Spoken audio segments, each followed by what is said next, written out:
Caná da Galileia, quando Jesus vai, ele vai não como quem quisesse se mostrar no casamento. Uma pessoa simples, humilde, fez questão até de não aparecer. Mas na hora mais importante, quando se precisou de Deus, a hora que foi necessário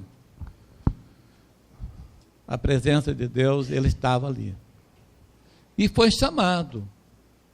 E foi chamado para ajudar. Foi chamado para ajudar. O que aconteceu ali naqueles dias? Nós lendo aqui em João capítulo 2, e ao terceiro dia fizeram-se umas bodas em Caná da Galileia. E estavam ali a mãe de Jesus. Estava ali a mãe de Jesus. E foi também convidado Jesus e os seus discípulos para as bodas.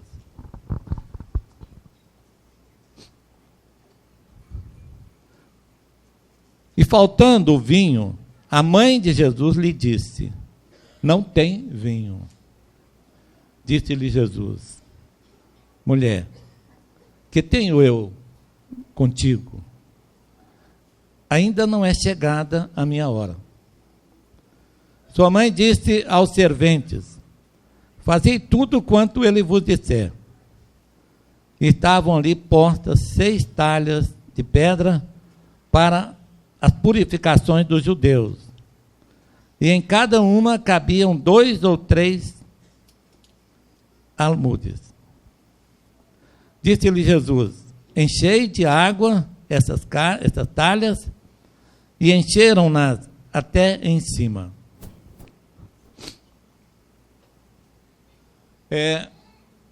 Primeiro, alguns detalhes importantes. Primeiro, que Jesus ele não estava, ele foi convidado, mas diz as Escrituras que Jesus ele estava como se ausente. Mas quando a mãe, que era amiga, amiga da família, de onde estava acontecendo o casamento, ela ficou penalizada, ela ficou triste, faltou vinho. Na hora que não podia faltar. E estava ali, então, diante de um problema que hoje, talvez faltasse alguma coisa, nós sairíamos correndo, ou providenciaríamos correndo a solução daquilo, do que estivesse acontecendo. Mas não, lá, faltou vinho. Não dava para solucionar. E Jesus, a mãe de Jesus, sabia que Jesus podia fazer aquilo.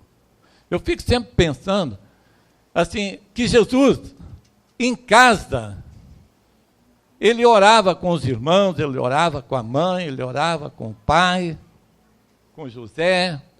Ele fazia o dever de casa. Mas ele não estava ainda autorizado por Deus, pelo Pai, a fazer aquilo publicamente. Porque o dia que ele fizesse, estaria inaugurando a vida, ou seja, estava ali começando o caminho do Calvário. Ele sabia que o tempo dele, a partir dali, era pouco. Então Jesus, ele hesitou em fazer ali o milagre.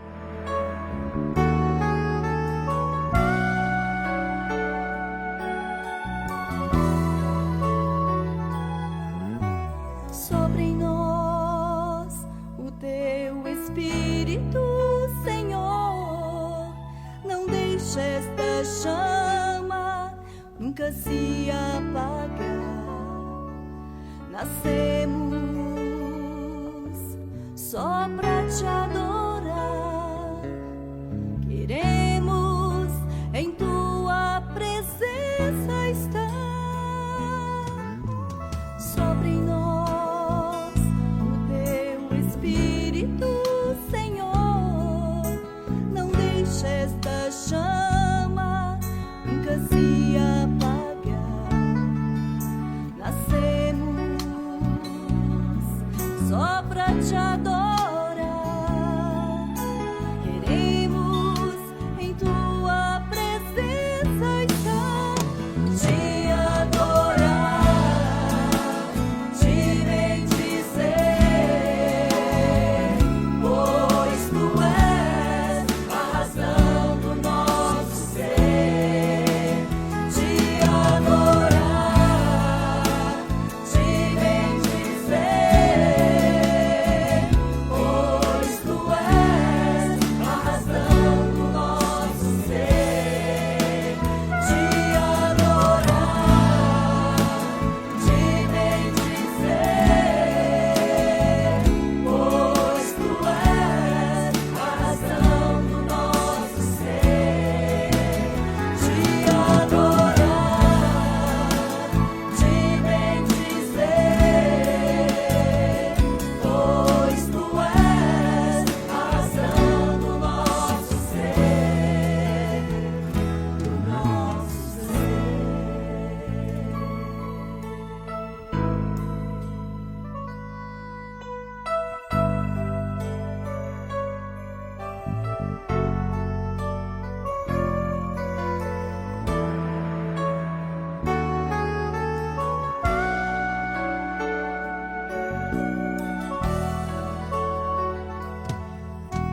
Sobre nós o teu Espírito, Senhor. Não deixe esta chama nunca se apagar. Nascemos só pra te adorar. Queremos em tua presença estar. Te adorar, te bendizer, pois tu és a razão do nosso ser. Te adorar, te bendizer, pois tu és a razão do nosso ser. Te adorar,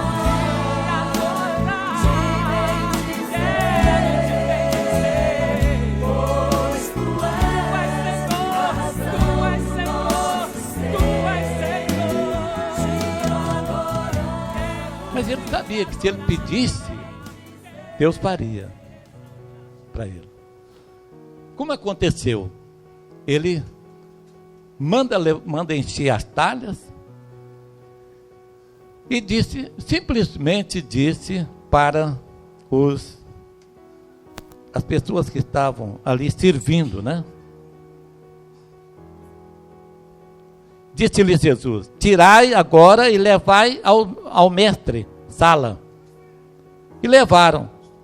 E logo que o mestre Sala provou a água feita vinho, não sabendo de onde viera, se bem que o sabiam os serventes que tinham tirado a água, chamou o mestre Sala ao esposo e disse-lhe: todo homem põe primeiro o vinho bom, e quando já tem bebido, então o inferior é servido. Mas tu guardaste até agora o bom vinho?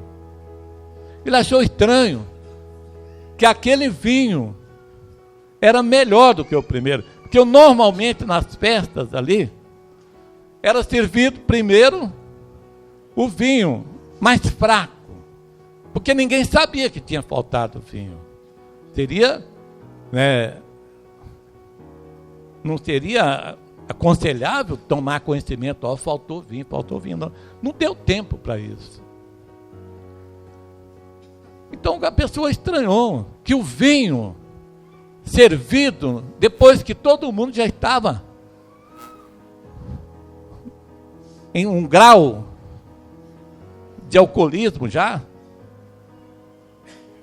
tinha bebido primeiro, recebe aquele vinho novo, que normalmente era servido, mas o vinho melhor no começo, e o vinho mais ruim no fim. Ali aconteceu o inverso, o primeiro vinho foi bom, mas o outro vinho foi melhor. O vinho do milagre foi melhor. Agora, de onde nós vamos tirar uma lição? Por que isso aconteceu? Por que está aqui nas Escrituras, em um casamento, essa questão do vinho? Não é? Qual a lição que Deus quer passar para nós? E cada casamento que nós tivemos, Deus sempre fala, ensina alguma coisa. O que Deus gostaria de nos ensinar hoje? Com essa questão do vinho. Na verdade, não é para só para vocês dois. É também para nós que fazemos parte da igreja, nós que cremos que somos a noiva de Cristo,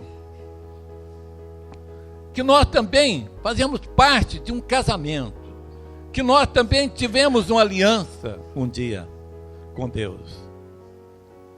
E o que estaria acontecendo? O que Deus gostaria que realmente se passasse na vida de um casal e na vida da igreja com Deus? Não seria que a gente fosse melhorando a cada dia? Não seria que o vinho, o primeiro vinho, por melhor que vocês pensem que é, não é tão bom quanto aquele que vem depois?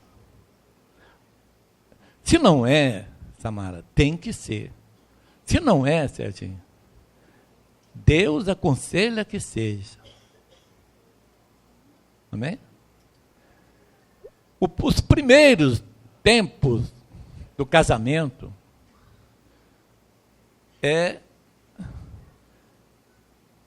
ilusão, vaidade, sonhos. Na verdade, nós bebemos o vinho do primeiro tempo, não é o vinho precioso. Vocês vão aprender ao longo da vida o que significa o casamento. Amém? Vocês vão aprender ao longo da vida o que significa o casamento. E lá na frente, quando vocês começarem a experimentar um espírito, o vinho aqui simboliza o espírito, quando vocês começarem a experimentar o verdadeiro significado do casamento, onde você vai ter, hoje você não tem, a capacidade vocês não têm, de perdoar, de suportar, amém?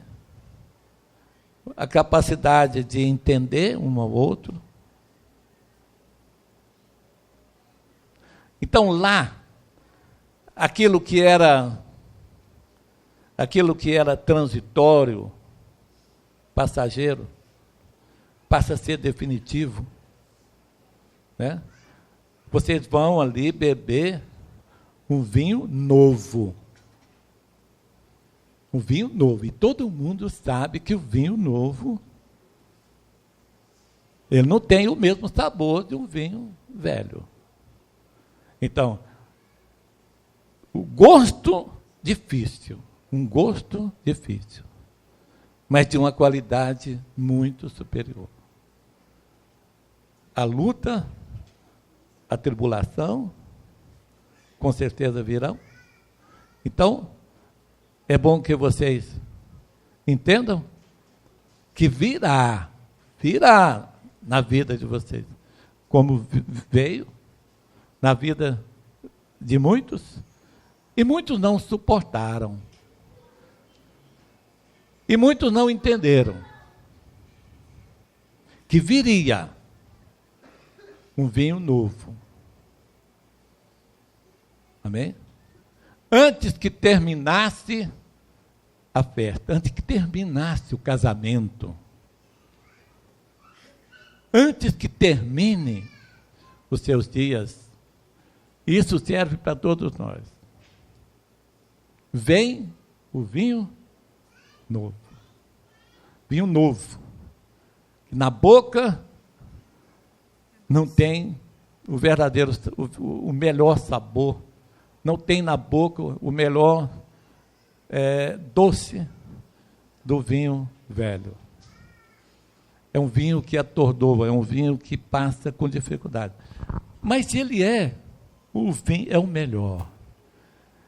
Porque ele é uma coisa assim, é o ácimo da sinceridade. É onde não tem mais o lugar para a mentira, não tem mais lugar para a ilusão, não tem mais lugar para a falsidade. É o ácimo da sinceridade, da verdade, da franqueza, que vão fazer com que vocês realmente cheguem até o fim com o casamento de vocês.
Como foi falado, por mais que o vinho velho, né, seja melhor, né, o início do casamento, talvez sonhos, ilusões, muita coisa nós vamos passar, a gente ainda não sabe, né, não foi falado, mas eu creio que o que a gente vai querer, o que eu quero, é o vinho novo, é o Espírito de Deus em nossas vidas, né, nos abençoando. As minhas obrigações são maiores, né, a responsabilidade é maior. Vou pedir a Deus para que Ele me ajude, né, a ser capaz de cumprir com a minha parte. Tenho certeza que vai te ajudar também, né? Como foi falado, se depender de mim, né, não vai terminar não. E no mais o que eu desejo também é que a gente possa ser uma bênção para a igreja, de ser útil para a igreja, de estar presente, né, ajudando, fazendo alguma coisa, né, que seja um casal abençoado. Não vou prometer nada, né, mas o que eu pedi para Deus é isso. Vai se eu alcançar, já vai ser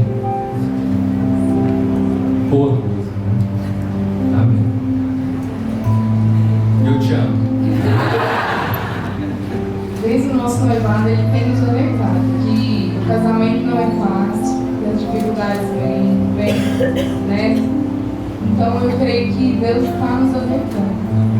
O meu desejo também é isso, é beber do vinho novo, porque é o único capaz de fazer as nossas vidas um milagre. Que Deus me dê sabedoria também, né? Para honrar a sua aliança, né? A aliança que nós estamos fazendo hoje perante Deus e a igreja. Eu também te amo.